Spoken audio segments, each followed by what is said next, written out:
Good morning. So I want to talk about succulents and bonsai and why I think succulents are a great subject for bonsai for many people, especially beginners. So the number one reason I think they're great for beginners is they're hard to kill if you get a couple things right. And those things are generally succulents, you want to give them plenty of light, so at least have them near a window, but preferably if you can give them some sunlight. If you can't grow them outside, a grow light mine do really well underneath my grow light. The number two thing is to not overwater them, especially if you're keeping them in a less bright light. You want to make sure not to overwater them, and you want to keep them in a pretty porous mix. So like a bonsai soil is great for probably most succulents, and my succulents seem to grow roots quite well in bonsai soil. So as long as you can get those two things right, succulents will do well for you. And then related to that, why I think they're great for beginners, especially you're somebody who just wants to maybe try out bonsai but isn't too familiar with it, they can go long periods of time without water. So if you're somebody who likes to travel but you want to keep a bonsai, I'd recommend a succulent to you, because I've had jades that I haven't watered for well over a week, and they don't even it doesn't faze them at all. So great for people who worry about watering, and when in doubt, just water it less, unlike some other plants. So I'm going to jump behind the camera now, and I'm going to show you some of my succulents that I've been keeping. So here are most or all of the succulents that I've been kind of treating as bonsai. You can find them for free often. This plant right here, this big jade, I got this plant for free at work. There is this coworker, every week he would walk back and forth with a watering can and water this jade that was in an abandoned office.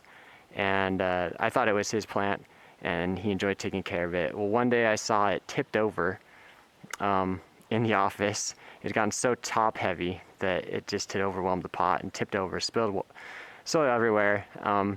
And I told this coworker, hey, do you mind if I repot your jade? And he said, oh, that's not my plant. I'm like, oh, really? Can I have it? And he's like, sure, I'd love you to take care of it. I'm so tired of watering it. So I got this jade for free. It's quite old, I think. It's got a pretty big trunk. So yeah, jades, it feels like you can find it for free. That's the other point I wanted to make about succulents for bonsai is they do well in bonsai culture. So as I just mentioned, they're long-lived. Jades, Crassulas can live to be decades old, and they respond well to pruning. Here's my jade that I did some work on, and you can see its leaves are getting even bigger now. I pruned it about a month ago. So they respond well to pruning, and they don't mind being in small pots. It really does not seem to affect them. They still grow pretty well in small pots. So here's my Portulacarias that I've been keeping in small pots, and they put on quite a bit of new growth. In these small pots, I have them in this escape-proof system, and it works well. I guess I'll cover the different varieties I have here. So I put all my Crassulas here. So Crassulas, there's a big variety of Crassulas you can keep. I've got three. This is a golem jade. So it's Crassula, but Crassula ovata, golem. This I don't know the variety because, like I said, I got for free, but it's got much larger leaves. Then here's a Crassula with small leaves. Here's a cutting from it. So you can see much smaller leaves. This is again a golem. I just put this in a small pot. And yeah, they propagate really well from cuttings. I think that's why there's never a shortage of jades. So this is cuttings from this jade right here, as these are also cuttings from this jade. And I'm quite confident all these have started growing again, and I believe they've all rooted successfully. And the key is just don't give them too much water initially. Let those roots establish before you start watering. And this is a cutting off of this big jade, which we call Grandpa Jade. That's Grandpa Jade. So Crassula, there's a lot of variety in Crassula. A lot of different, I just have 4, I guess, or 3 different varieties. So there's even more Crassulas. And then we'll move over to Portulacaria. There's a few varieties of Portulacaria, and they're not quite as variable as Crassulas because the leaves are generally all quite similar. I mean, there's differences in leaves. I don't know Portulacaria very well. This is all one variety. And as for the difference, I know on one of my videos, a viewer thought I had a Portulacaria when it was a Crassula. Well, here is a good comparison. Here's the dwarf Crassula. This again is a cutting off this plant from earlier. I have a small bonsai pot. But here's a compare. This is Crassula. This is Portulacaria afra.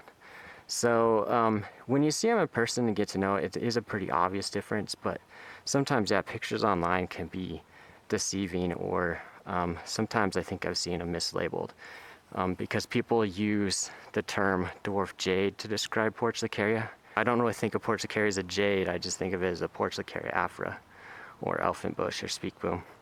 So there's a difference. So there's a few varieties. I only have the one. I have the Lilliput, which with really small leaves. But you're not just limited to Portulacaria, afra, and Crassula ovata when you keep succulents. I wanted to show a couple more I have. These are sedums, actually. So I use sedums a lot at the base of my bonsai trees. But this is it's called bonsai sedum. I'll have to find the species, the Latin name, I'm not sure. And it's not really too remarkable, kind of looks strange. I might prune this middle section here and propagate that. This is a sedum lime zinger, and it's not looking too great right now. It's quite grown. I'll show an image of earlier this year. That's when this one really looks great. But I've kept this sedum in this tiny pot for, I think this is its third year now. I haven't repotted or anything. So it's actually starting to get a cool trunk on it. And I prune it just like I would any bonsai. What's neat about this sedum too is it's hardy to zone 5. So again, I don't think the roots are too hardy, so I make sure to protect it. As you can see, it's escape rooted. I pulled out of its escape root pot. But yeah, you can bonsai sedums, and they look kind of cool. Yeah, so right now it's just kind of overgrown, but I've enjoyed this plant. So you can bonsai sedums and even hardy succulents. And I don't see too many examples of hardy succulents that have been bonsaied like that. And then last, I'll show this one, and it's just too early in the day, so you don't see the flowers, but I showed it before. This is a delosperma, and it's not really, it's more just an accent plant, but it seems to do fine in this little pot. And the foliage isn't something, it's not too remarkable, but the flowers are just great. So yeah, I'm sure there's more varieties that you can, succulent varieties that you can bonsai. But anyways, I just wanted to share a little bit about what I think about succulents and bonsai.